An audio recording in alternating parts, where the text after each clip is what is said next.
It's 4 o'clock on a Monday, and you know what that means, don't you? It's time for another exciting episode of TAXITV Live. Yeah, baby. Oh, I am so sorry we're running so late, everybody. We have had some technical difficulties, starting out with Rob getting back from vacation with a sore throat, which meant he couldn't come to the office. Here we are, and I would like to welcome today's special guest. Let me make sure that we are actually broadcasting, just to be 100% sure. Where did that go? I don't know. All right, I'm just going to assume we are. There we are.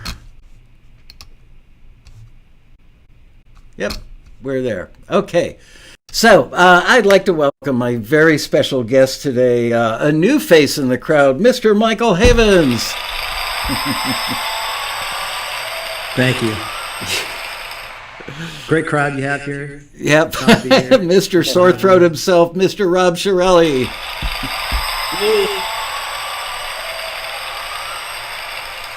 All right, so only by the grace of God are we seeing all three of us in the broadcast stream. Anyway, so Michael and Rob are both multi-platinum, multi-Grammy-winning engineers and mixers, and they work together with Kirk Franklin, who, if you've never seen Kirk Franklin before, you have no idea what you're missing.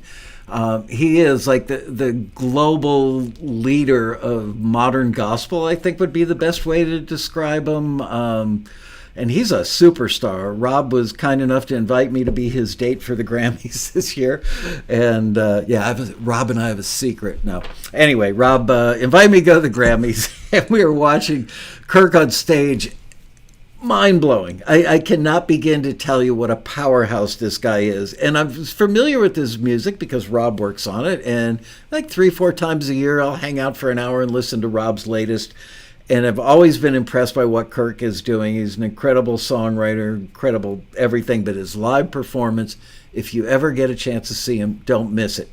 But here's the cool thing, is these two gents, I don't know, 1,500 miles apart, and Michael Havens does all the recording for the Kirk stuff, and Rob does the mixing. So we're going to get into that in a minute, but Michael, tell us how you got into the field of engineering. Did you want to be an engineer when you were a kid? Not really. I mean, it's the usual, wanted to be in a band, and then slowly started realizing that I like the studio side a lot better.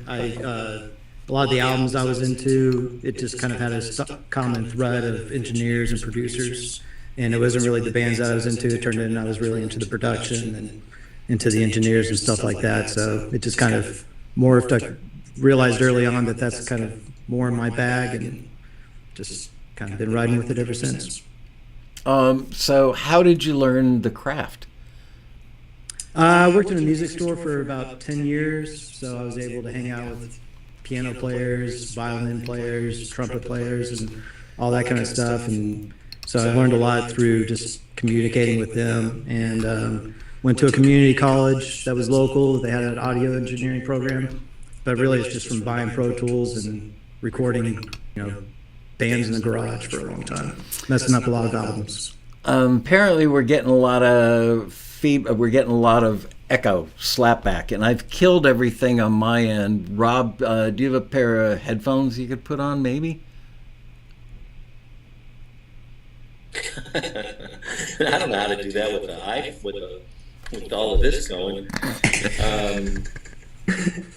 Do you have anything plugged into your phone? And because we can't do 90 minutes with everybody's. I'm gonna throw some on to see. Maybe my volume's too loud. Try that. I'm also going to go on headphones.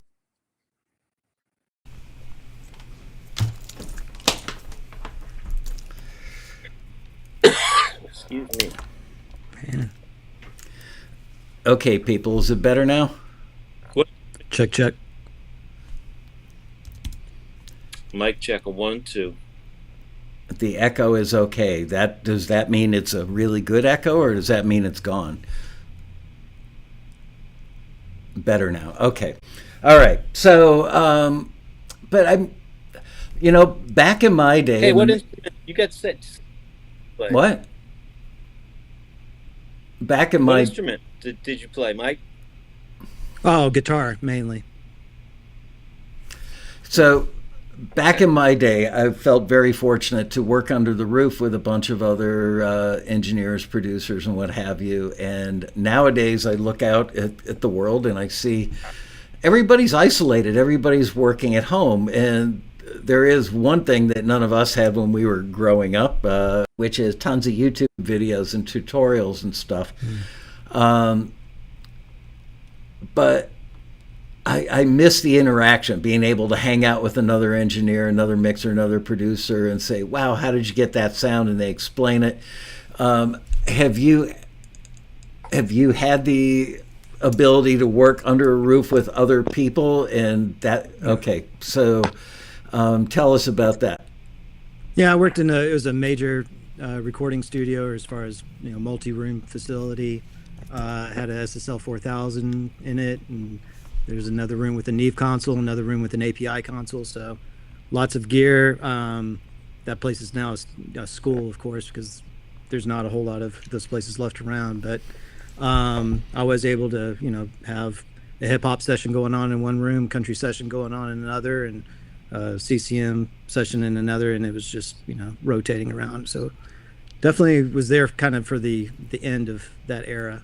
I know they've got that still in LA and in the major cities, but Dallas really doesn't have that anymore except for a couple places.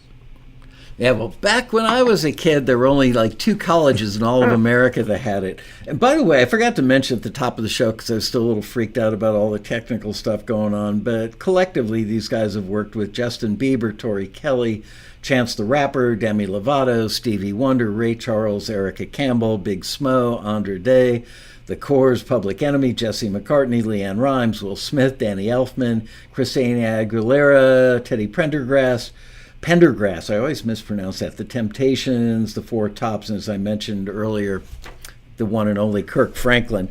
So it's not like you guys are, up and comers. You're well established and know what you're doing. So, Rob, tell your story about how you got into it, and did you also have that experience of being able to hang out with other studio rats and share stuff with each other? I mean, I think our stories aren't too different. For me, I went to music school, University of Miami, went on the road, hated it. Um, did some recording, all that.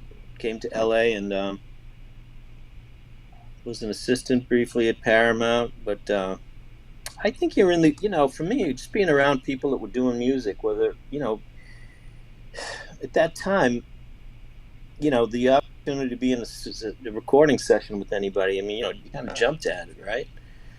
Or to play or to rehearse or do anything musically. So I think it all kind of happened organically in that sense for me.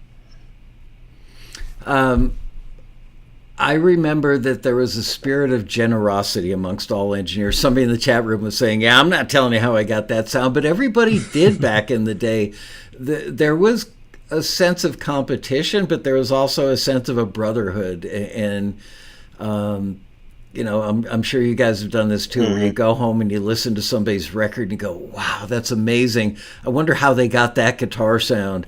And then you get a chance to meet them at some point in your career, and they tell you, and you make little notes, and it just gets filed in the back of your brain. And who knows, 8 years later, you're working on something and you think, "I got the perfect sound for that. Hey guys, let's try this." So it does, what goes around comes around. And I would say that everybody goes through this. Tell me if I'm wrong about this, but I found, and other engineers that I know went through, first you're happy to get signal to a meter on a tape machine or get anything, from a microphone to whatever recording device you're working on. Yay, I did that. And then you go through an imitative stage where you hear other people's stuff and you try to imitate what they did. And when you can, that's a big sense of accomplishment. And then ultimately, you take that foundational stuff and you learn how to create your own sounds, and you have total command of your room.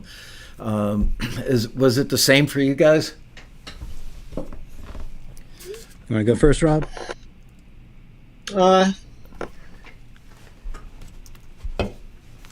Yeah, I think that's fair. I think everybody goes through this, even on your own instrument. You know, try to get the, you try to get sounds, and then at some point, if you're lucky, you develop your own thing, and you become comfortable and confident in it. And if the stars align, maybe someone else likes it too. But yeah, I think that's right. Yeah, I think you nailed it. Sure. Yeah. I'm not sure if you ever really stop trying to chase certain sounds and stuff like that too. Everything's changing so quickly that, I think you think it's your own after a while just because you've got so much to pull from, but it kind of just ends up being a mesh of just everything that you've learned, and you figure out ways to attack certain things. If somebody wants a vocal to sound a certain way, then you've got something to pull from. But really, it's just a lot of trial and error, and eventually you figure it out, I guess, over a lot of hours. Sounds kind of like AI, human intelligence, though, where you've scraped all this data from all these sources over a period of time, and you're able to pull it out when you need it. Do you guys talk to each other? You know what? Let me rephrase that. I'm going to start with Michael on something. When you start working on a Kirk record, and by the way, audience, I'm going to do like another 20 minutes of Q&A with these guys. Then I'm going to open up and we're going to do a lot of Q&A from you guys today in the chat room. So be patient and hang in there.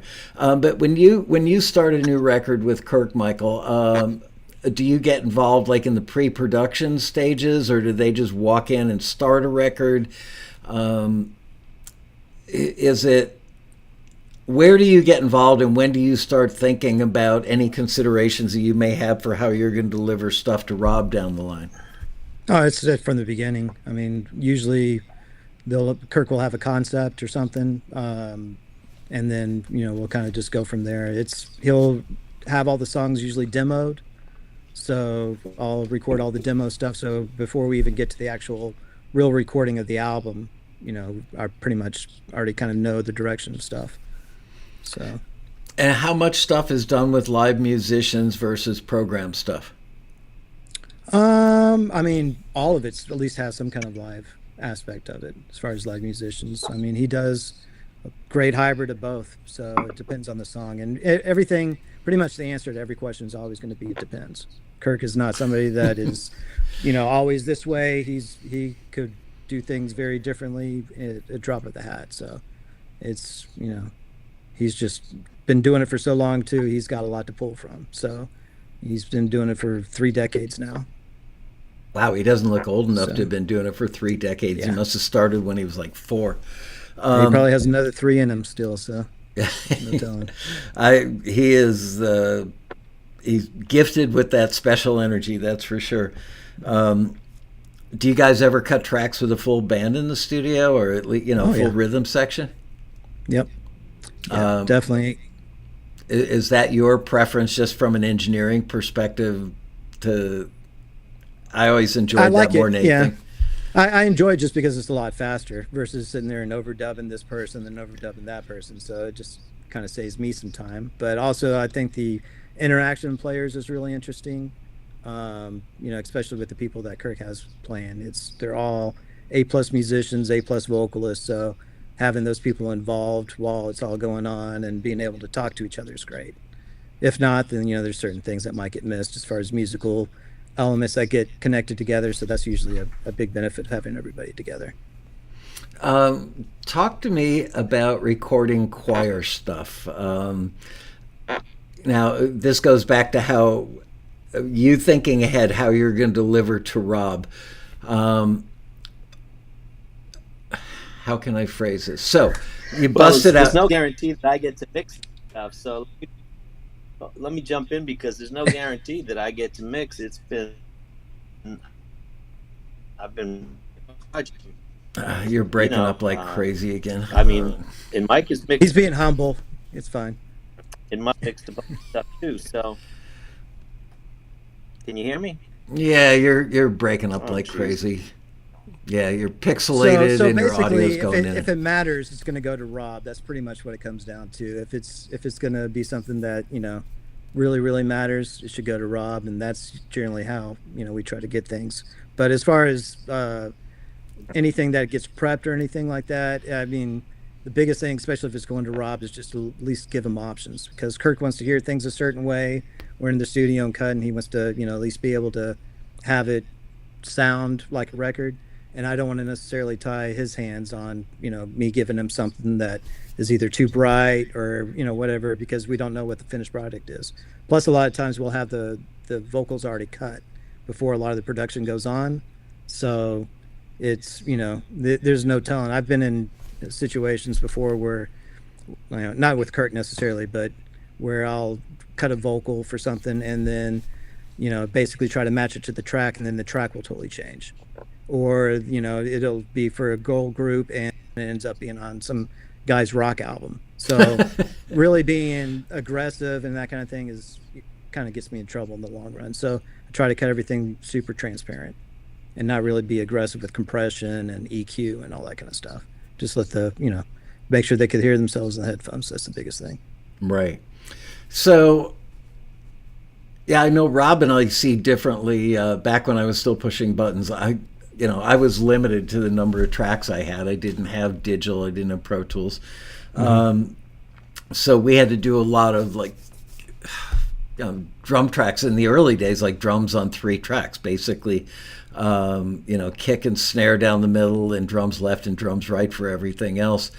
And I was wondering, when you do the choir stuff, do you bust it out and have like individual mics and maybe a stereo pair, 10 feet or 20 feet back? How do you approach that? And how do you send those tracks to Rob? All busted out like that? I mean, it just really depends on the track again. We've the room that we usually record in is very natural and kind of dry. It doesn't really speak into the mics that much. So we could put a room mic up, but the room's not really doing a whole lot. It's really, it's great for stacking stuff and that kind of thing, because every time you stack it, you're not adding reverb and to the tracks. So it there's not really a whole lot other than just getting a few mics up there, getting people around the mic, and then making sure that they could hear themselves so they could blend with the mic. If there's somebody sticking out, usually we'll have them pull back a little bit or move around, and so there's not really a whole lot of magic there.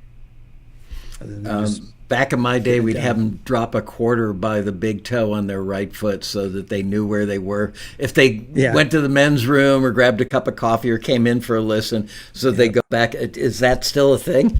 Yeah, we'll tape it down and that kind of thing. But usually there's not a whole lot. I mean, once these guys get going, they end up cutting real quick. So the biggest thing is just for me to not get in the way at that point. Because again, the vocalists that he records are absolutely phenomenal. So they could be great artists on their own, and a lot of them are. Yeah. So it's something that just really, any of the technology stuff getting in the way, them not being able to hear themselves correctly, me getting in the way because I want to sit there and try to imprint my sound on it. I'm sorry, hang on one second. What? Yep, no problem. I know. I'm looking at it. I got my staff telling me Rob's not, duh. Anyway, so how much compression and EQ do you use? I mean, Rob is a purist. He will try and avoid that stuff. Whereas back in my day, I would try and make it sound like a record printing to the track, so that basically when I went to mix, I could just shove all the faders up to 0 and it kind of sounded pretty already. So you have the opposite approach? Especially if it's going to Rob. If it's going to, if I'm going to mix it, then I'll probably be a little bit more aggressive on it. But and especially with gospel music, the stuff is so dynamic that you put a compressor on something or you put an EQ on something, they might be on a certain register, and by the end of the song they are in a totally different volume range, totally different frequency range. So really trying to commit that stuff, I mean, that everything could really be handled just by good gain structure and proper mic placement, and just making sure that the pros could hear themselves the way that they are, and the rest usually takes care of itself. Do you have a favorite instrument to record? I really like drums, just because that's a lot of microphones, and it's kind of the creme de la creme of recording in a way. What are your favorite mics on each drum? Uh, Kick drum. I love the D12 VR, or the original D12. The AKG. That with the 47 fet, the classic. 47 fet on the outside if you could find one nowadays, or if the studio will actually let you put it on there, because that sometimes is Right, an blow issue. it up. Yeah. The snare drum. I really like doing a combination of like a dynamic and a condenser at the same time. So there's you could tape it to it, or there's a clip that they make where you could put like any small condenser with a pad on it, and a 57, or any decent dynamic usually works. Same thing with the bottom. If I do a snare, it's got to have a bottom mic to get the snares on the other side of it, or just doesn't really, you end up having to EQ too much into the top, and then you get all the hi-hat stuff. So I usually don't like that. Like hi-hat 414 bidirectional pattern works great. Really? Yeah, I Wow. love that microphone for that. I love 414s. I've never known anybody to use it bidirectionally on a hi-hat. Yeah, yeah. It's hi-hats, or I don't usually do a lot of hi-hats, because it usually comes through you're usually trying to get rid of it, or you're trying to do something. But I always, that's usually something you could get close enough, but it doesn't sound like you're putting the microphone right on the hi-hat. But you can still get close enough to it with the bidirectional pattern. So 414s are great just because they do have a lot of versatility. So they're not necessarily my favorite microphone, but when you got it, it's still a good microphone. I loved using them on tom-toms. Yeah. Because they've got so much top end on them, and the bottom is there, and they're a little carved out in the middle. I don't know. I just, that was my go-to mic on toms. What do you use on toms? I love those ATM 25s. The old Audio Technicas, they don't really make them anymore. I think they came out with the vintage reissue of those for a little while, but they're small. I mean, I could never get away with the 414s just because I knew somebody was going to end up hitting it with a stick, or whatever. I've heard 87s are great, I heard, but I just don't have that kind of, I don't have those kind of guts. So Yeah, I've had some microphones get creamed on a tom-tom. And not only did it cream the microphone, it creamed a tweeter on one of the big control room monitors as well when it got hit. It was beautiful. Ba-boom. Call maintenance. Yeah. Yeah, try to explain that one. Yeah. What do you like for overheads? I've been using 414s for that quite a bit in Omni, just because that's what we have. I usually it's got to be some kind of large diaphragm condenser. Oh, there he is. Yep. Sweet. Large diaphragm condensers usually more than small diaphragm condensers, just because it makes the snare sound better. Yeah. And I have kind of aversion to high end, so I don't like to do too many high end, small condenser stuff, except on maybe acoustic guitars and close to a snare drum, of course. But that's about it. What's your favorite acoustic guitar mic? I've been using the Royer 121s lately. That's great, but the C800 is awesome. I'm not familiar. What was the second one? C800? The Sony C800. Oh, the one with the radiator? But yeah, with the big old heat sink on the end of it. But wow. That's a great acoustic guitar microphone. I've never used one. They came out after I had retired. Rob likes them on vocals. I know that for a fact. Rob, what's your favorite acoustic mic? For steel string, probably they usually go to the Sheps first, but the C800's good, but I like a C12A on just about anything. But what the hell is that? That was my phone. That was my accountant calling. Okay, Let me mute that. you gotta go. Yeah, I'm sorry. I've got to go sign my tax forms and give all my money back. And what do you use on a snare, Rob? Well, if I can, I use a C12A, but I overheard Mike talking about it. That's risky to use 414s. Well, so a C12 would be even more risky, C12A. But that's my favorite. Boy,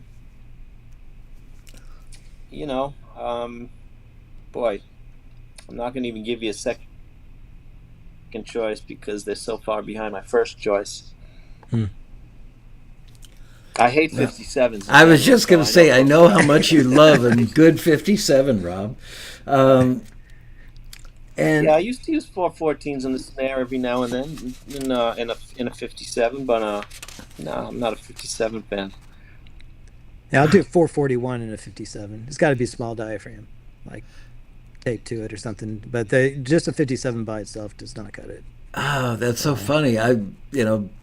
That's pretty much all I used, and got a lot of compliments. Like all engineers, it doesn't matter what people think about any of your other sounds. It's all about, man, that's a great drum sound. Thank you. Yeah. But I think it's important to say, like, you Really?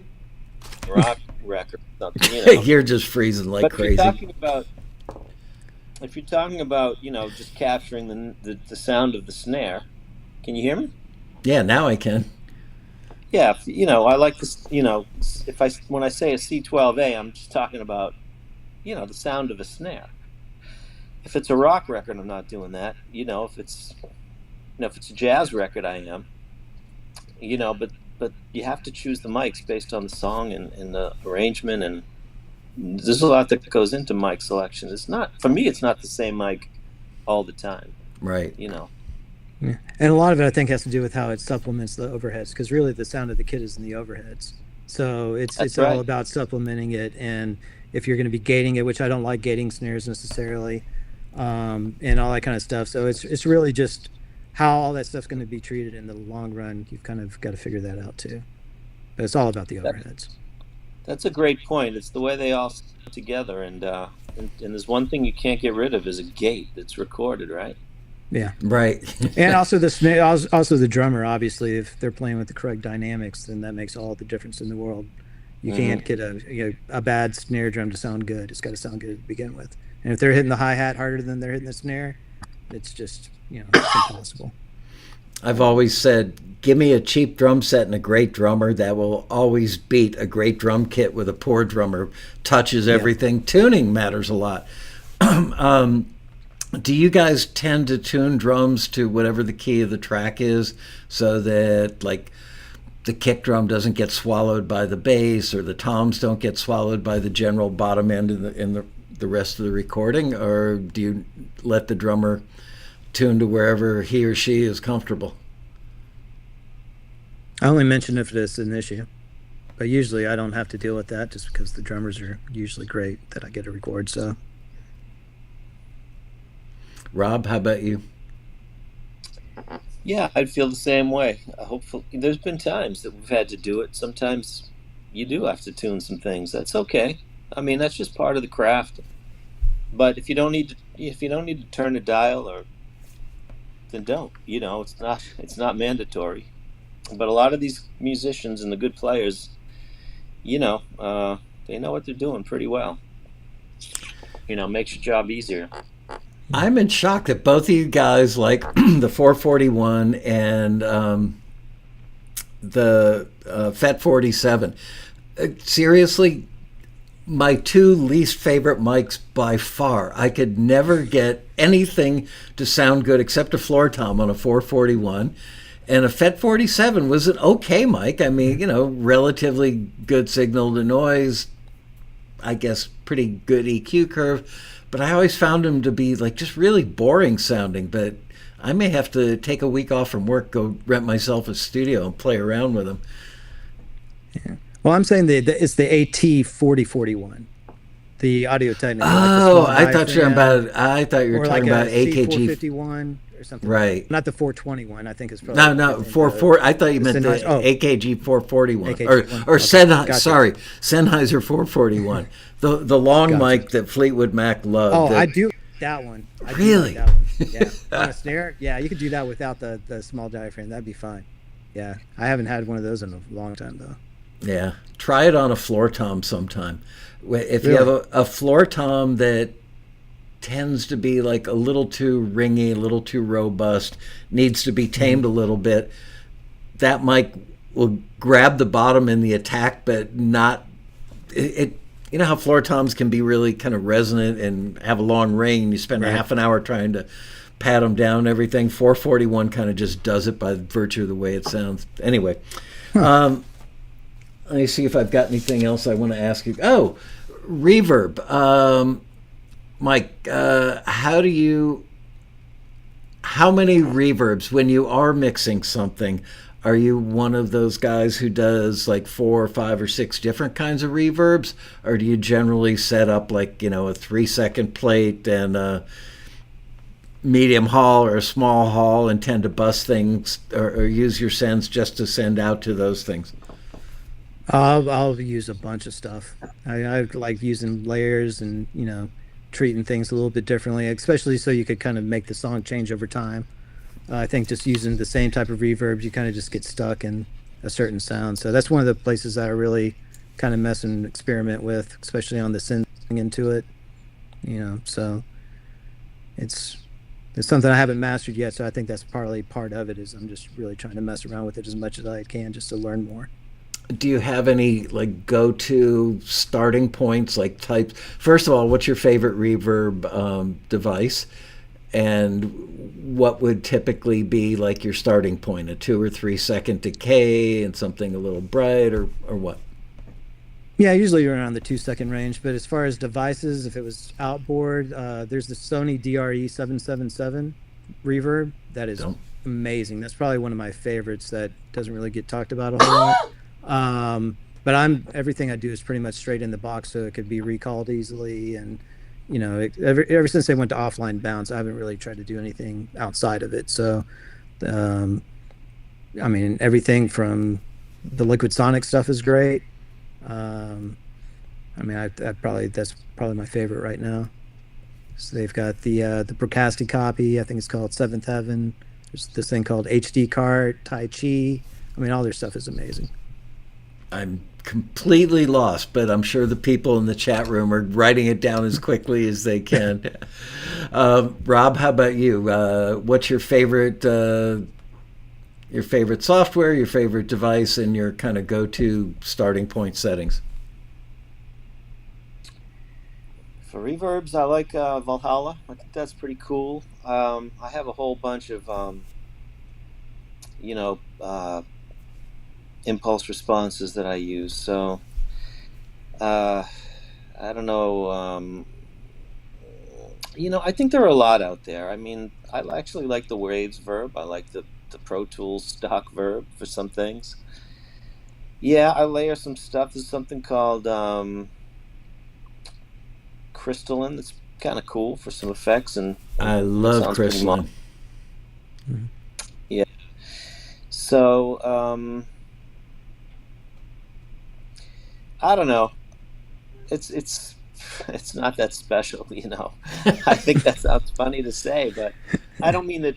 I do love Crystalline. That's not what I'm saying. I don't think it's the reverbs are important, but I mean, it's a funny thing, when you get a great singer and you put a little verb on him or her, and it's not that hard, it's a funny thing. Yeah. But if something isn't right, or if it doesn't feel right, if the vocal or the performance or the music or the arrangement, if something isn't right, then then I think it's a lot harder. I don't know if that makes sense or if other people experience that, but there are some records. So when I get stuff from Mike, it's funny because he sometimes says, sorry, it's not, clean. And I'm like, oh my God, these are the best tracks I've ever gotten in my life, and he does it to the highest level.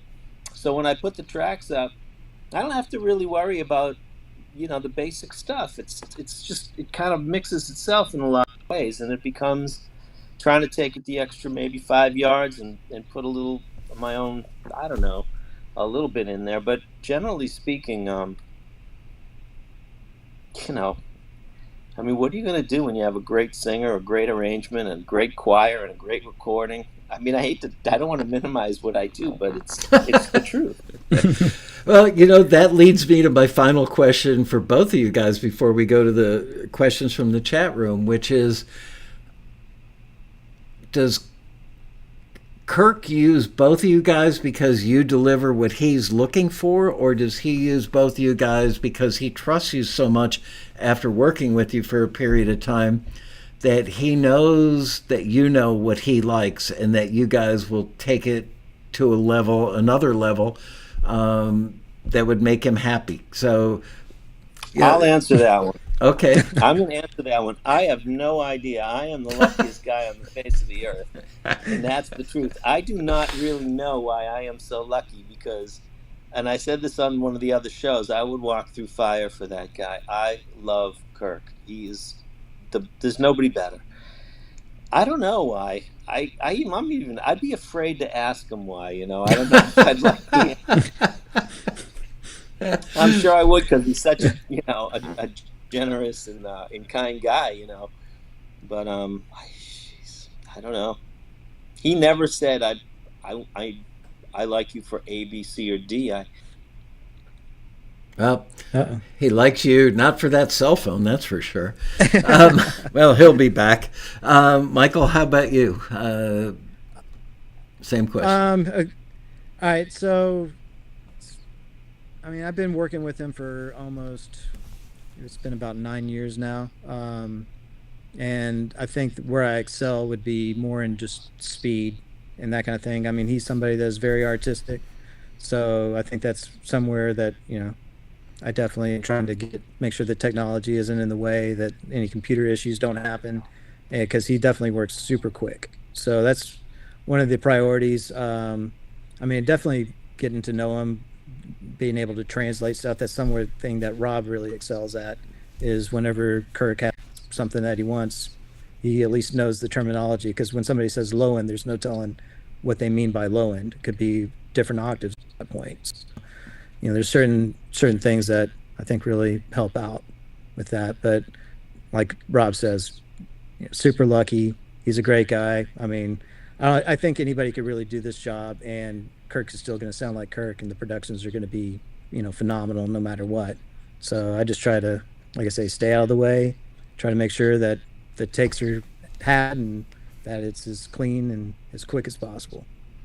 I want to go back to something Rob said when he gets the files from you, gets the tapes, whatever the terminology is today.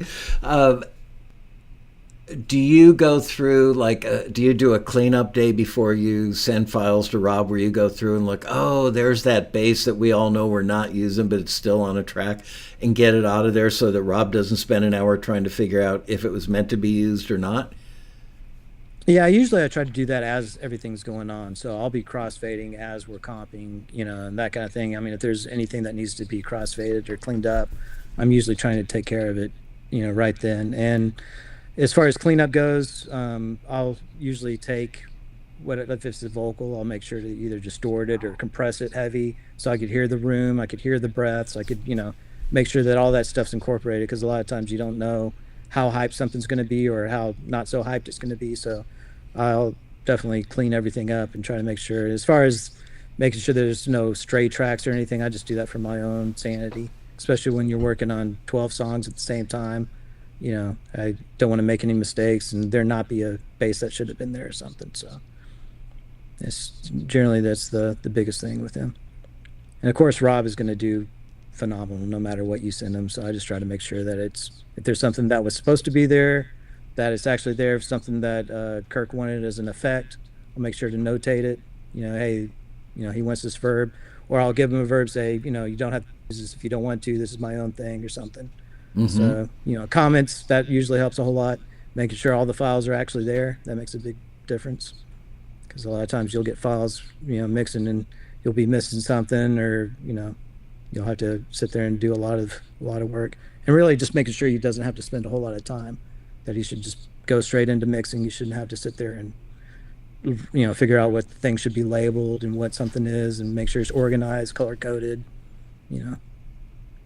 Wow. As you're talking, I'm thinking, back in my day, we only had 24 tracks we had to deal with. I'm going to tell you a story that I'm sure people in the chat room have heard me tell before. Rob's heard me tell it as well. But remember the Kool and the Gang song, Celebration? Mm-hmm. So a friend of mine engineered that at a studio in New Jersey, and they made a 24 to 24 copy and sent me. So it's one generation down still, copy with tones and everything. So it was a really solid copy. And I was all excited. I put it up on the tape machine in my control room in Miami or Fort Lauderdale, wherever I was at the time.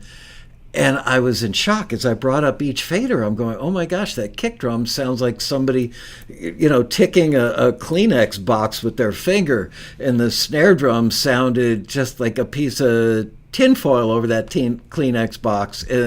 And the guitars sounded like they were mic'd from 10 feet away with no close mic available. And I was just getting brokenhearted thinking that a friend of mine who was like a multi-platinum engineer, this was the quality of his work. The interesting thing was, if you brought all the faders up to 0 and panned things left and right, it sounded like a hit record. So I've never bothered to ask him, did you just find your balance in the room? And I don't know how he did it, but I've heard other people talk about that before. And I was just amazed by instrument, they literally sounded like somebody who didn't know what they were doing recorded it. But when you brought everything up to, get it in the ballpark at where it would be for a mix, it sounded like the record. Just anyway. Yeah, Roger Nichols was like that. I was able to be in a couple of master classes with that guy, and he's just, everything would be at 0 as far as his faders go. He'd actually track everything exactly how it should be at 0. Yeah. So with these recording hi-hat, it would be just barely showing up on the meter. Remember Roger Nichols' drum machine that he invented, Wendell? Mm-hmm. So I've got one somewhere. Really? Yeah. After I mostly quit making records, I'd still do a few a year. I was in New York at a place called Howard Schwartz Recording. Late one night, Roger Nichols walked in the room. He was there visiting somebody else. He walks in. He goes, "Hey, you want to try a drum machine I built?" Okay. And he set Wendell up, and we used it on something, and he never came back to get it.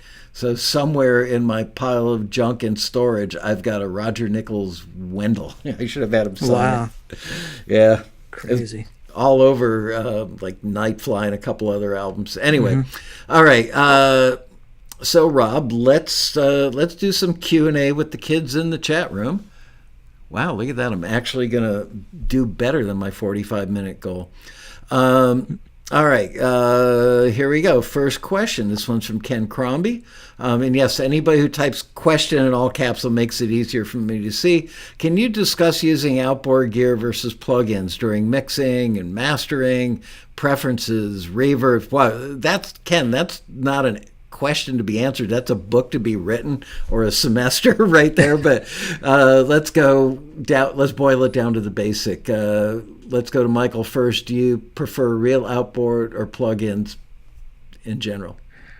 I only prefer the plugins because you could go back and you could change things, after the fact. If it's going into the converter, usually I'll definitely, do stuff there. But at this point, with offline bounce and the amount of flexibility that gives you, I have to go with plugins. Okay. Because really it's about the convenience more than, I would hate to say more than the sound, but as far as the difference between, you could get a plug-in to sound decent enough, to at least get the job done. So I go with convenience. Rob, how about you? Well, if I could go instrument by instrument, that would be would be here a while. Great mic, a great preamp, a great compressor. No one's getting around that, getting into the, to get it on tape, so to speak. And Mike is right. There's a convenience that allows you to do, maximize your time, let's say. So, oftentimes, it'd be nice to have a Fairchild, all the time, but, it's impractical. So, excuse me. They both have their place. I would say that records would be very expensive these days if everything was outboard gear. Yeah. Okay. Yeah. I still have. Well, I have a 175 here and a stay level and stuff, LA3, and I like certain pieces. He doesn't like that iPhone. It always waits until he's done with the answer, though. That's good. Oh, man. I told him I'm ordering him a camera for his computer as soon as the show's over today, so we never have to do this on an iPhone again. All right. Here's a question from Luke Music. Have either Michael or Rob ever used the Shure SM81 to record an acoustic guitar? And if so, would you consider it a good all-around mic for acoustic instruments? Sure. I have before. I mean, it's not my first small condenser choice, but it's a good all-around. I mean, it's a standard for a reason. Yep. All right. Here's another question from Nick Hamerson. Recently discovered the technique of sidechaining. How important is sidechaining in your productions, and what tracks, instrumentation do you tend to sidechain? Oh yeah, totally. I love sidechaining just because then you could choose how things pump if you want things to pump. But usually I'll be keying it from vocal or kick or snare, some kind of element, you know, if it depends on if it's getting in the way of the vocal, sidechaining out the vocals great. Usually delays and verbs and that kind of stuff, you could do that with that off the vocal, so it could actually duck it whenever the vocal's going, and then it comes back with this crazy tail at the end of it. The elements usually are the elements that aren't really important to the mix, like auxiliary sounds and that kind of stuff, or maybe a percussion element that is cool that whenever the snare hits, it kind of dips a little bit, or vice versa. You could also put on an expander and have it jump. So every time that the snare hits or kick drum hits, something else kind of pops up. You could just get a lot of movement with it. So I love ducking. It was originally, if I might be wrong about this, but I think they originally created the technique back in the early days of radio so that when a voiceover kicked in, it would duck it out. And it's funny, nobody even thinks about that stuff anymore, but the real deal. Hang on, I'm making my air conditioning cooler. All right, next question. Can you share an example of a vocal chain you use for Tori Kelly or Andra Day? Tori Kelly, it would be a C800 as far as the microphone goes. I think that was mainly, it might have been an API pre or one of those Neve, like they've got a 500 series Neve here. And she's a singer that you really don't want to do a lot to it either, just because she is, I mean, every take that she does could be the take. You know, she's just absolutely phenomenal. So she doesn't really need any compression. She controls her vocal is always just straight in. No EQ either, I don't think, on her. I might have just used a little SSL maybe, but probably not. I doubt it.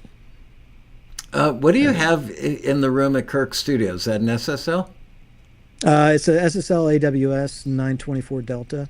Wow. So it's a cool console. I mean, we use it more for monitoring, you know, more than anything, but it still works. You know, the preamps are clean enough.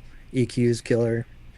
You know, it's just, it's a good deal. And we got some APIs on the outboard. I've got a couple of the Rupert Neve, what do they call them? 5025s. Yeah. So got 4 channels of that, and some, you know, I think there's a couple Neve 500 series. A lot of times I'll borrow something, maybe I'll, you know, beg and borrow, maybe call in some favors and get some other gear, just for me more than anything, you know, just because it's fun to have new gear. But it's pretty bare bones over here. The best thing about it is the room was created by Russ Berger. He's an amazing architect. So his rooms are super natural, very, very clean sounding. There's, you know, he definitely knows how to make a room. So that's probably speaks more to it than the gear does, I would think. And what's a typical session like? Let's say, I mean, does Kirk tend to do an album like I'm starting an album on June 1st and going to wrap it up by September 1st? Or is it, hey, I've got an idea for a couple of new songs. You record a couple and then 3 weeks later you do another one. Is it linear or catch as catch can?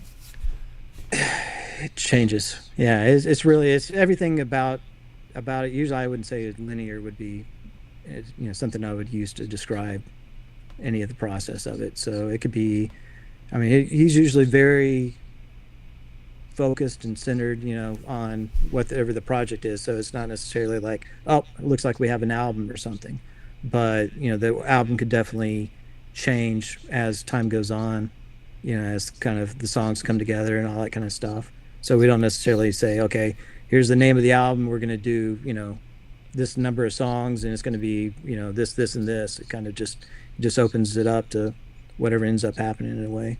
So depends on what kind of songs God gives them and in what order and all that kind of stuff. It just kind of leaves it up to that in a way. But he's very, very focused on it.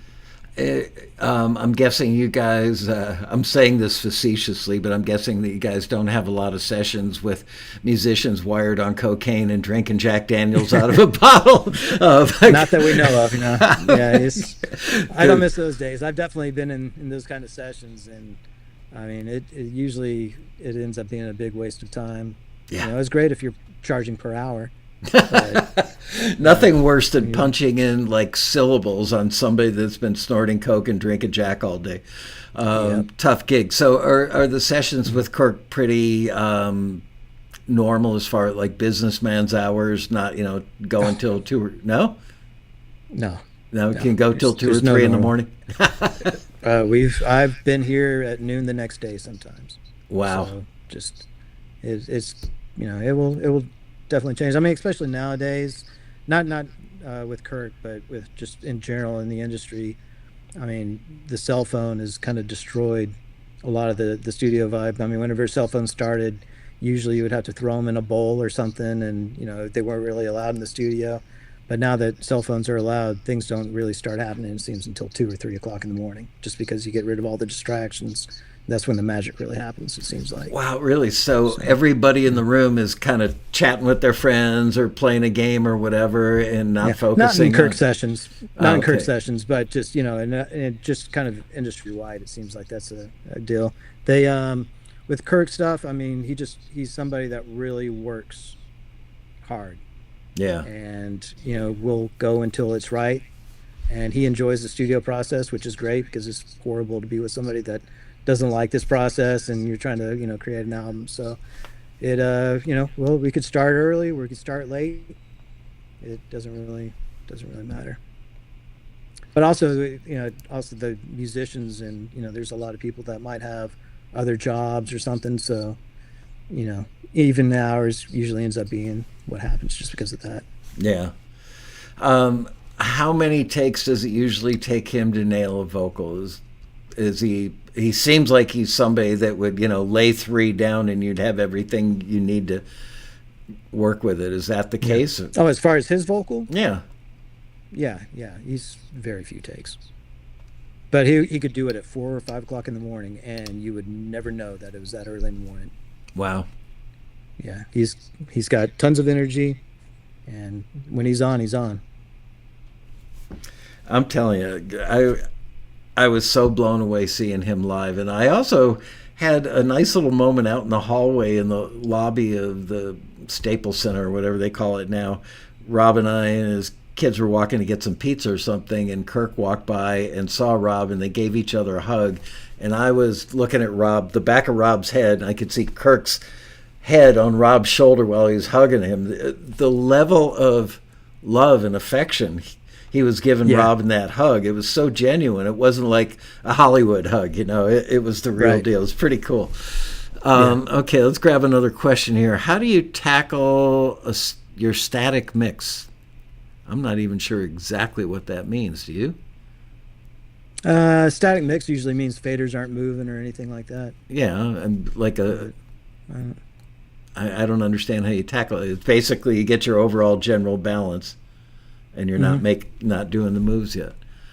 Do you guys choose the session guys, or does the record label or the artist? With Kirk, Kirk's choosing them. Yeah, Rob, you're back.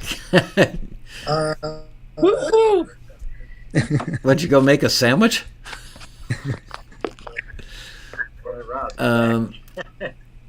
Question. I feel like I got to have the right song description to submit a song. I'm not sure what that means. I don't understand. I'm sorry. Here's a question from Super Blonde. I recorded a cue I wrote using a young rock guitarist. He couldn't stop adding vibrato to the end of every lead phrase. He couldn't help it. How to help the talent get past mistakes? Sometimes that doesn't end up being a mistake. It ends up being part of the character of the vocalist. So I've been with vocalists where I thought that was an issue, and then it turns out that was actually the characteristic of the vocalist and kind of the calling card in a way. So I would be real careful about saying what is a mistake versus something that might be. I think he's talking about a guitarist here, though. Right. Well, I same mean, thing I with guess same. guitars, Yeah. so, yeah. It's something that's a stylistic thing. I would try to be really soft about going around that and trying to change something, because a lot of times that ends up being their thing.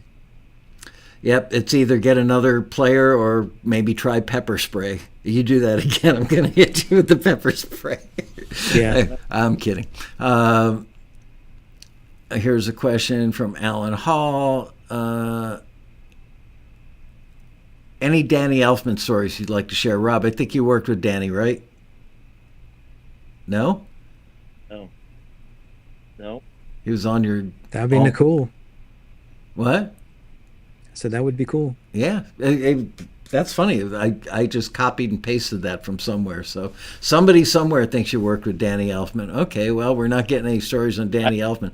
I personally, I got some great Danny Elfman stories for how important is shaping transients to get your sounds to pop more? Either one of you guys.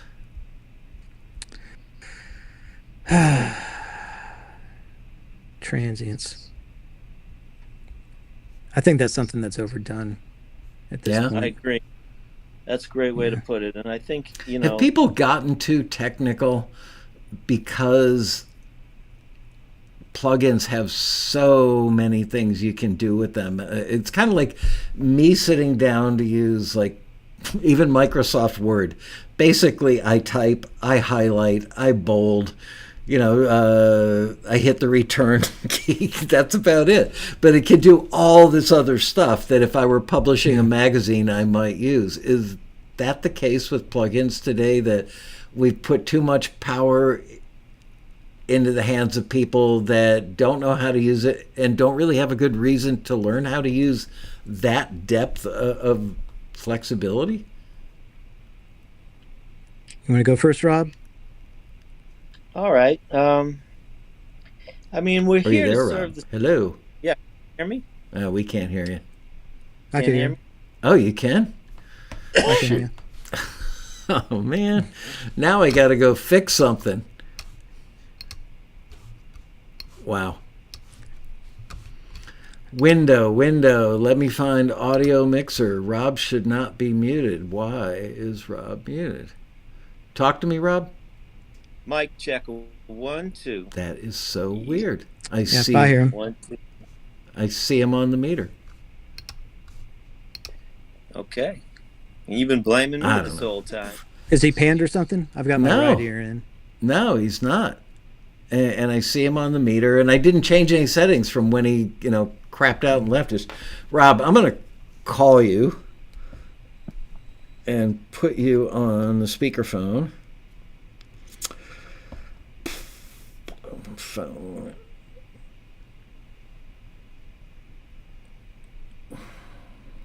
All right, so I'll speak about the transient Please. stuff. And as far as what you were talking about with everybody having plugins, a lot of times it's just people think that they need to use something just because they have something. It's like the old analogy. Okay, there we go. Hang on. Mike's talking, so let him finish, and I'll cue you.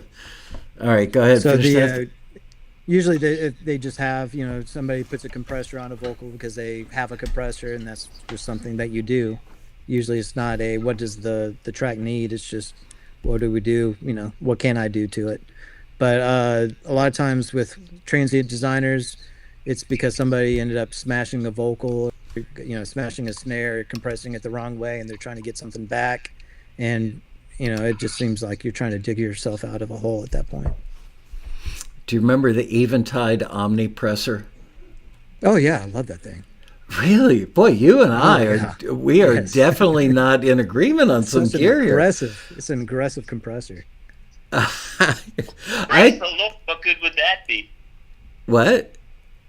I said, praise the Lord. What good would that be? That would be no fun. Rob, have you used an Eventide omnipressor? Nope, not at once. That was another piece of gear that, I got one and spent like a week trying to make it sound good on something. Maybe I'm not as good as I think I was. It's a dangerous compressor. It really is. They actually just reissued it. Wow. Yeah. Came out with it again. They've got a reissue of it. Wow. In physical form or in plug-in form? Yeah. Yeah. Both. Okay. Wow. Interesting.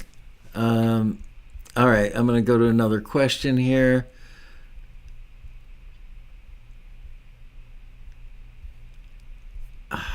Hate when that happens. Alex Dillon, I don't understand your question. It says Pro Tools DAW used. What is that's not really? It's got a question mark, but I don't understand the question. Are you try? I think he's trying to ask: Are both of you guys using Pro Tools, or do you use Logic or Cubase or what? Oh yeah. Pro Tools. Pro Tools. Okay, there's the answer. Here's a question from War is Over. My masters appear to be at the right volume. On release, when Spotify applies their normalization, I find my tracks far quieter than all the other artists in the genre. How do I address that issue? Probably mixing them too I loud. have the answer. Okay, Rob's got the answer. Lay it on us, Rob. Go to a website called loudnesspenalty.com, and that'll have your answer. Okay. I ran across a plugin. Let's see if I still have this. Oh, there's a tax return. Mm-hmm. Here we go. APU.software, audio processing units. It's a small company creating innovative audio tools, and they should send me one because I'm mentioning it live on the air. Detangling audio units. It's adaptive loudness windows, optimizing LUFS. I know our members love talking about LUFS. Anyway, go to apu.software and you will learn more about this subject than you ever wanted to know. And they've got a gizmo that's supposed to be really cheap and really effective to make it way easier than most people think it is. And mastering engineers are usually website? pretty good too. Hang on, Mike's talking. APU.software. I'm sorry, say again, Mike. Mastering engineers are usually a good solution for that issue. So, mastering is a question I get all the time. I would say probably 75-80% of our members are doing music for film and TV. Anything from little incidental instrumental cues that end up in reality TV to songs that get placed in major network shows. And people always ask me, do I need to get my stuff mastered? And my response for that is most of the time, no. For records, absolutely. But for film and TV stuff, if you're a pretty good engineer and have a pretty good grip on, like, bus compression and overall EQ, I don't really think that a music supervisor is going to say, oh my gosh, that wasn't mastered properly. I'm not going to use it buried under the mix of everything else. Yeah. Is it a fair statement, huh? You agree? Fair statement for sure, just because that's not the final delivery for it. I think So, if they're going to be mixing agree it, it'd be fine. generally, yeah. Sorry, Rob? Yeah, I think you're about right on that. I mean, you got to be in the ballpark, but yeah, you're right. Okay. Write it down. Laskow was right, and today's June 24th, 2020.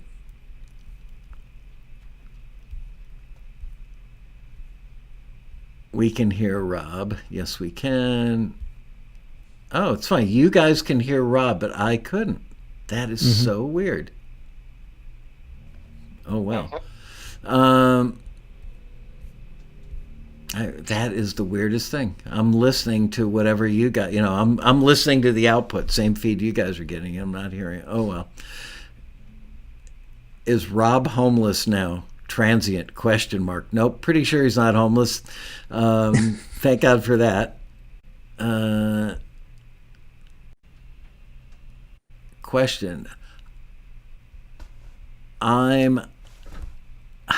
I can't read it. I wrong to I think he means, am I wrong to hear the LA2 compressor from Waves introducing low end on vocals? How do I take care of it?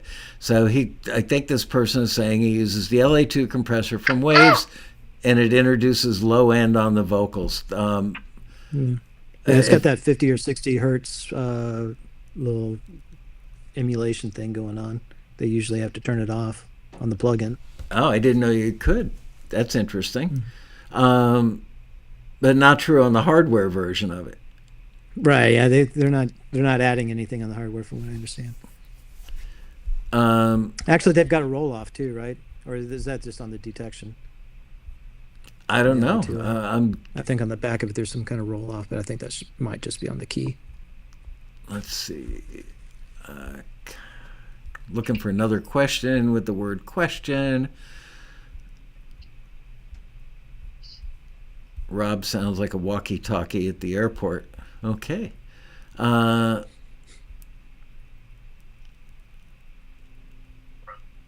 walkie-talkie airport. That's because I've got them coming through the speakerphone laying on my desk next to my AT2020 microphone that I'm using for the show today.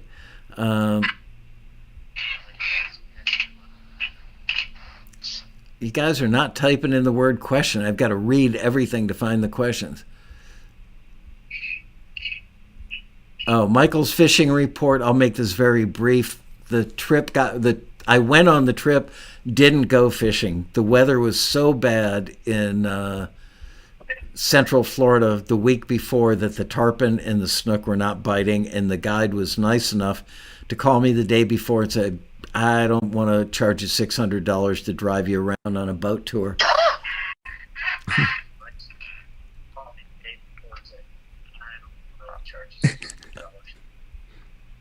Rob uses filter effect. Okay, question. Thank goodness.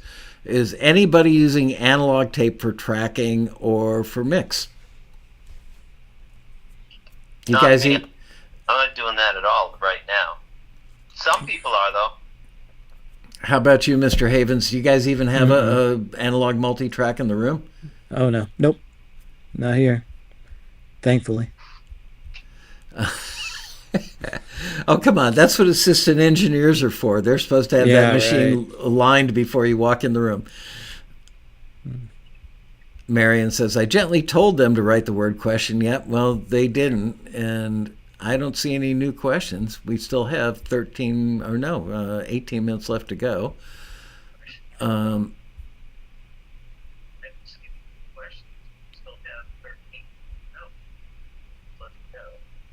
I can hear myself coming through Rob's computer.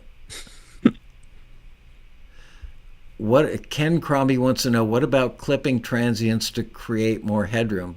Isn't that called a limiter? Or is he talking on the mix? I don't know. Yeah, I mean, there's a few plugins that kind of will do that. I mean, clipping is becoming a real popular thing. I don't know. What is he talking about? I don't know. Can you hear Michael Havens, Rob? I have to turn on the computer to hear Michael. I got you. Can you hear Michael Havens, Rob? Well, I'm glad nobody's watching. Definitely a bunch of engineers together. Yeah, I'm glad nobody's watching the show today because this is embarrassing. Oh well. Nobody's watching. I'm glad nobody's watching the show today. It's pretty funny. Even my air conditioner's not working right today. It's like. All right. UAD plugins. Oh yeah, question. Rob and Michael Havens, do you guys use UAD plugins? If so, elaborate. Michael, how about you? I use some of the native ones. They're cool, sure. I really don't have anything to say about him, but I will say there is the parallel vocal plugin in Yeah. Final Mix that is phenomenal. Been using that a lot lately. From that awesome company, Final Mix, you're saying? Yep. Yeah. Oh, yeah. Yeah. It's a little obscure boutique company. It's pretty nice. Yeah, I've got some of those. I love the Westlake EQ. I have found that to be one of my favorite EQs ever. Also from Final Mix.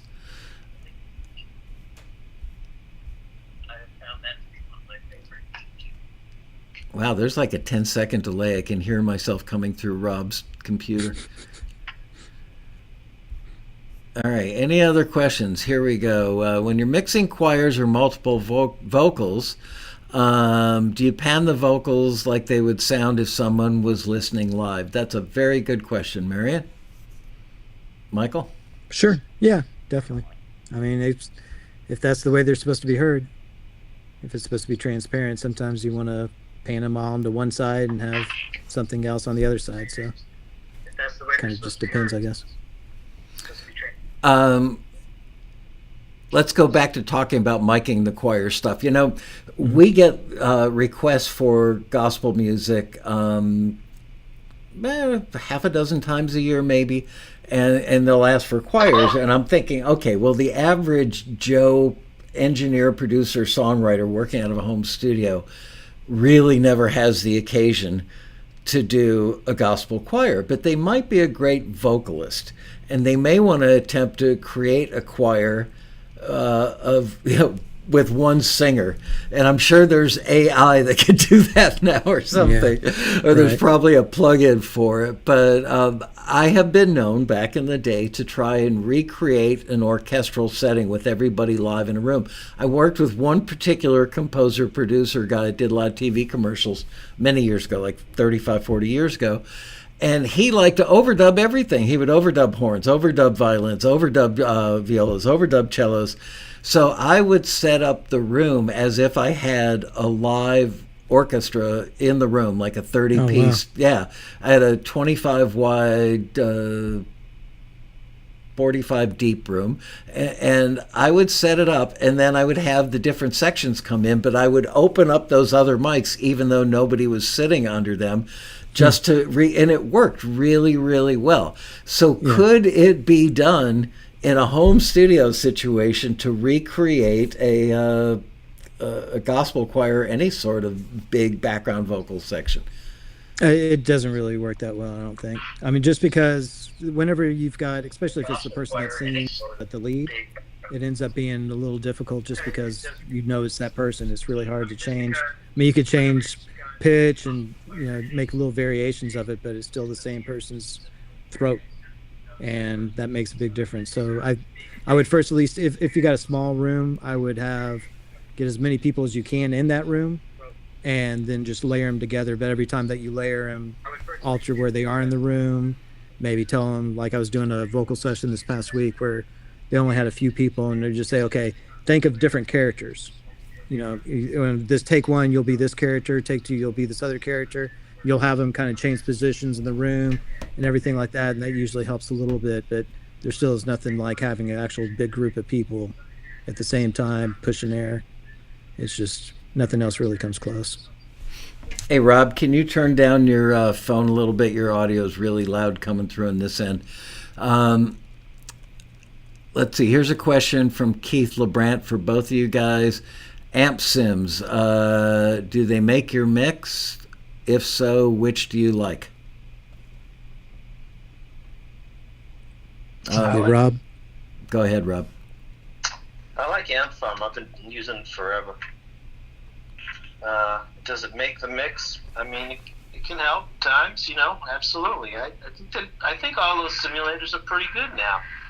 I think they've done pretty darn well, and I prefer amps with mics, but can't always do that. Sometimes you don't have that luxury, and sometimes, sometimes that plug-in is just what you need. So it's good. Michael, do you agree?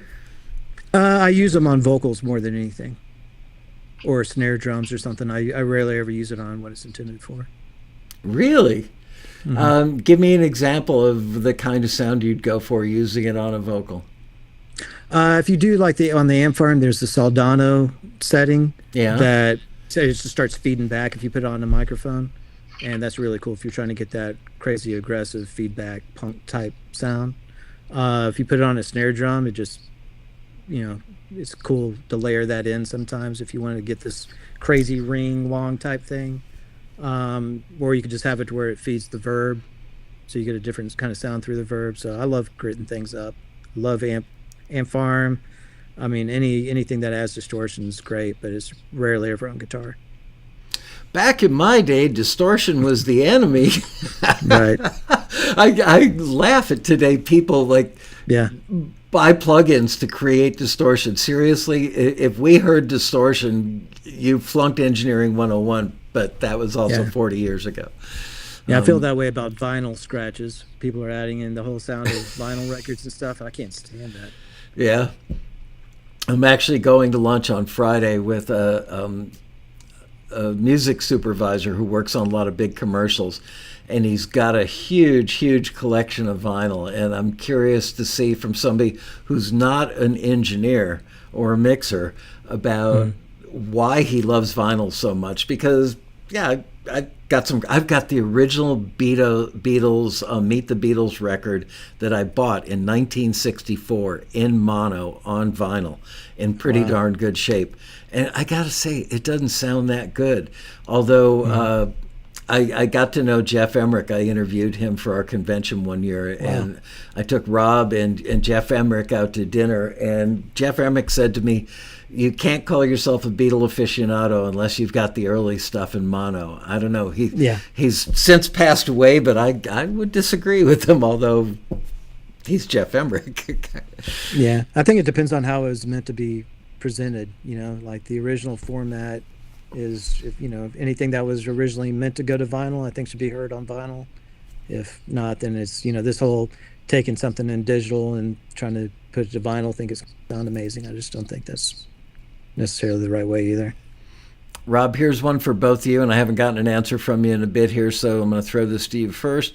Do either you or Michael use heat when mixing in Pro Tools? Any thoughts on the added harmonics? I use it every now and then. I think it's cool. I mean, yeah, it's cool. Rob never gets that enthused about anything. Yeah, it's cool. Okay. Well, no, I'll tell you why, though. I mean, I do think it's cool, and there's a lot, I think all of these, they're just tools. If they're used the right way, they're really nice, but we're still really serving the song and the artist and the arrangement and the production, but we're trying to serve the song. So, if it's a question like that is actually a really good question, but it's kind of tough to answer because it doesn't work in all cases. Too much of anything, people ask me, all the time, what do you use on a vocal? Well, it depends on the voice. What mic do you like on the snare? Well, I say C12A all the time, but it depends on the snare, it depends on the player, it depends on the song, right? So, yeah, I think heat is actually really cool, but I don't use it all the time. I'd be curious to know what Mike says. So would I, so lay it on us. Yeah, it's cool. Same answer, unfortunately. Yeah, it's all right. But everything is about proportionality. People ask how to get a great low end, is probably by not having too much high end. And it's there's certain things that you definitely it really depends. So it's great that you could control how much of it you get per track versus just having it all on one.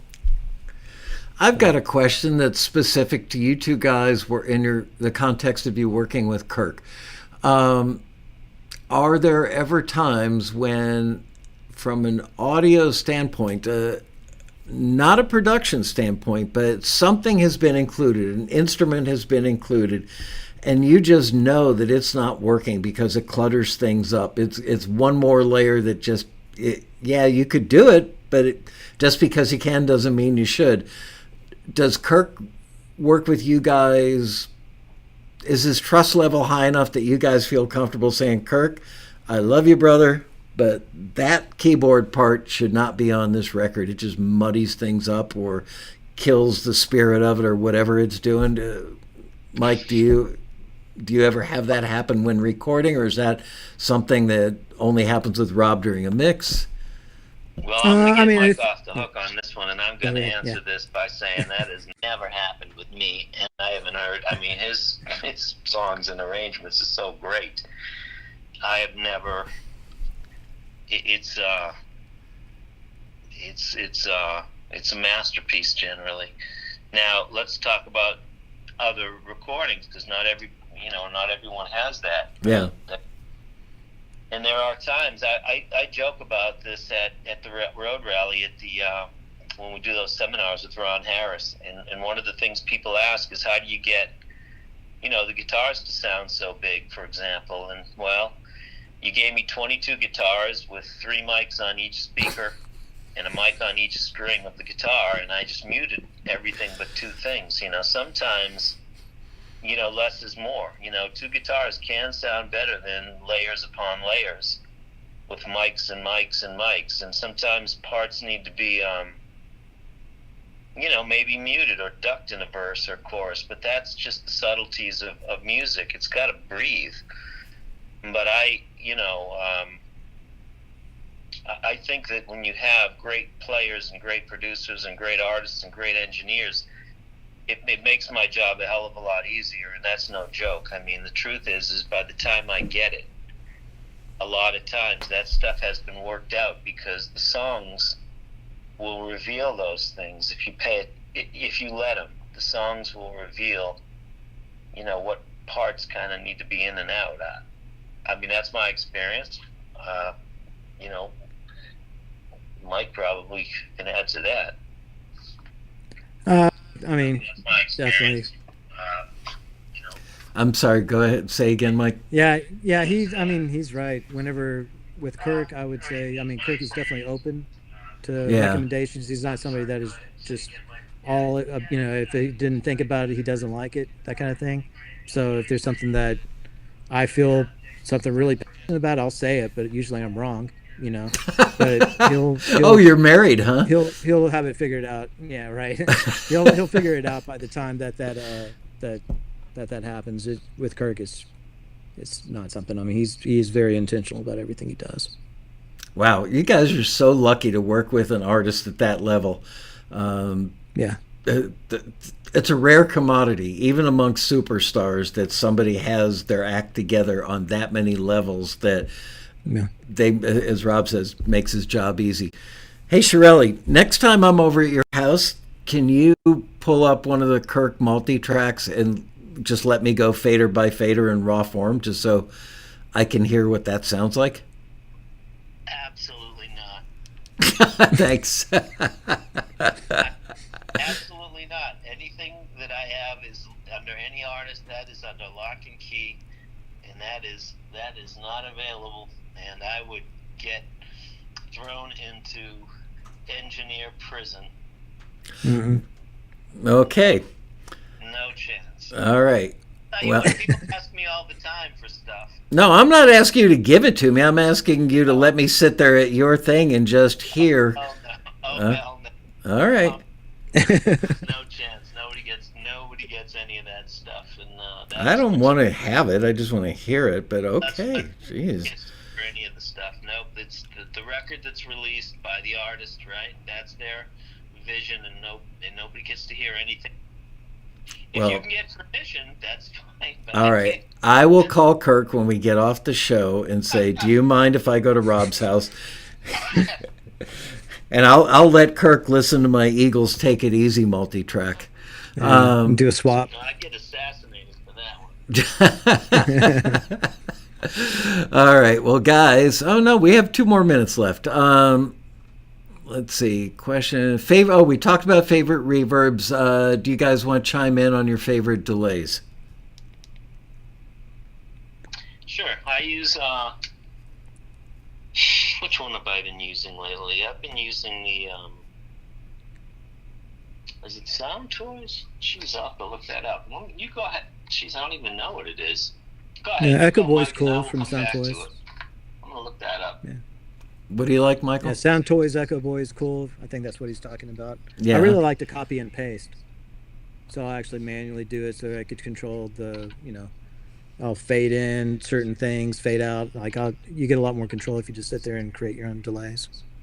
Explain so that. I'll do that. Explain the process, because I'm not even clear on it, and I'm pretty experienced engineer, so elaborate, so please. You just duplicate the track, and then you just, you could move it back by an eighth or whatever you want to, and just pocket the delay. And then you could actually take the waveform and fade, like if you just want to get rid of transients, because a lot of times S's or, T's and all that kind of stuff will mess up your delays or verbs. So you could chop those out. You could gain ride certain things just within the waveform. So you don't have to necessarily, sit there and be riding sends all the time. Sometimes I'll just go and gain up the waveform in certain areas so it hits the delay a certain way, or it makes it feel like it, and then put a verb on it or something. I mean, it's still an easy way to do it. Wow. And have a lot of control over it, An immense amount of control, the ultimate control, but wow. Is that something that you learned going back to what we talked about in the very early part of this show about engineers, mixers hanging out together, sharing ideas? Was that something that you just came up with on your own, or was that something you heard about somebody else doing? I don't remember the origin of it or something, but I mean, I guess what really probably started, I used to duplicate the track so that I could treat the vocal for the verb. Yeah. And then it's like, if you just, instead of going for a delay unit, especially back in whenever having, a console or something like that, you only have a couple delays you could use anyway. So if you just needed to add a delay or something like that, you could just scoot that over instead. Just ends up being a lot easier. Wow, I'm so jealous of the world that you get to play in every day. And 24 tracks. Yeah, if I wanted a delay and I was fresh out of outboard, I would just have to run it to a 1/4-inch tape machine and bring it back into a fader. Oh, man. Let's see if there's any other questions. Somebody says, Rodney Haley says, I agree with Keith LeBrant. Learning from real professionals saves me a lot of trial and error. You guys certainly are professionals. And I am, first of all, Michael Havens, thank you for taking the time to do this. Yeah. Really nice to meet Thanks you, Rob. Thanks for having me.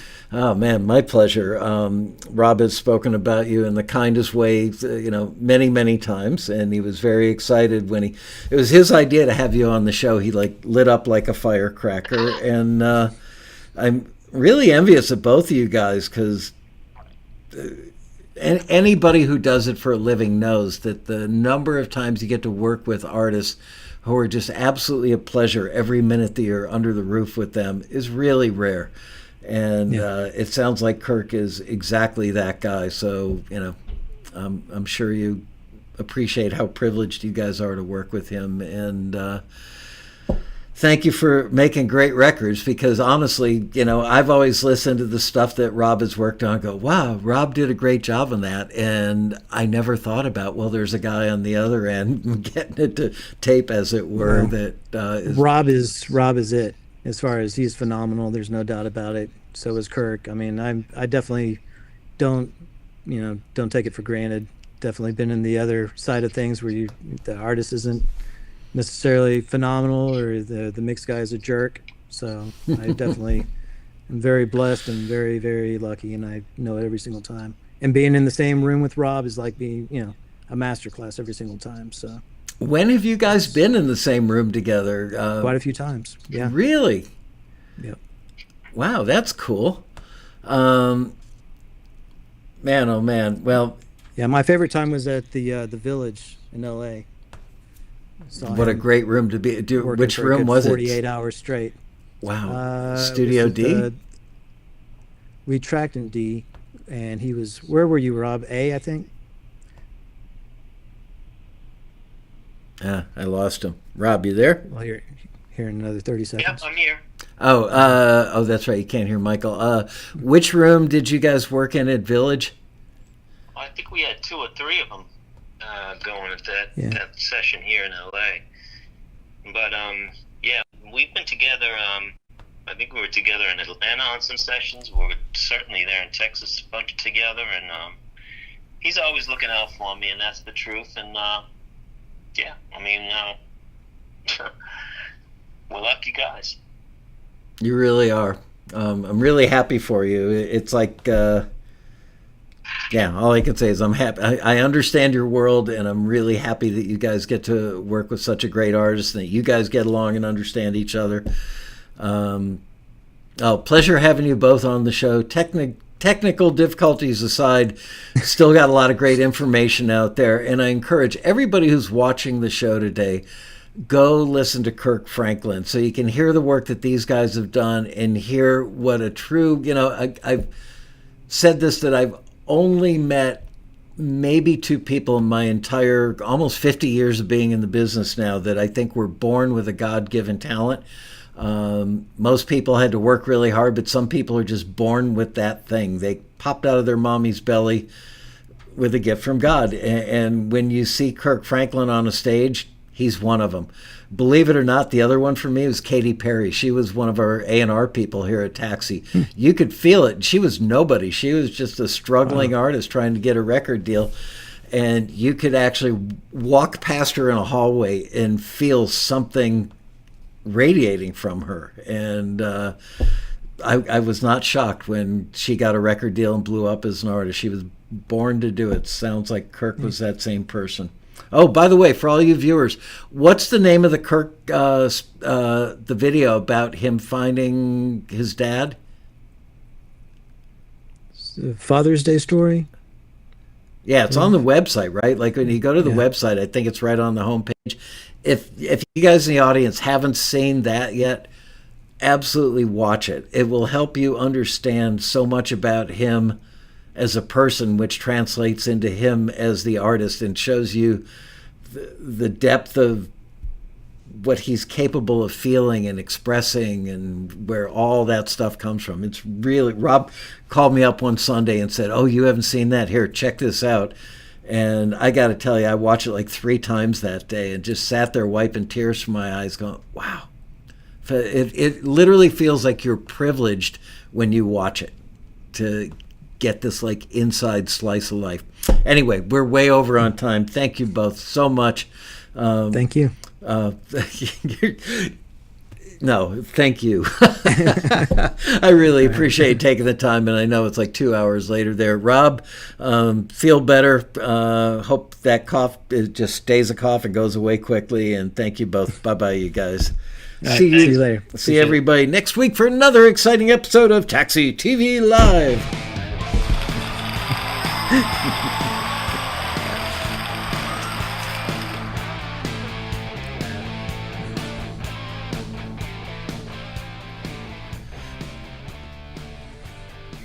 Man, with the theme music too.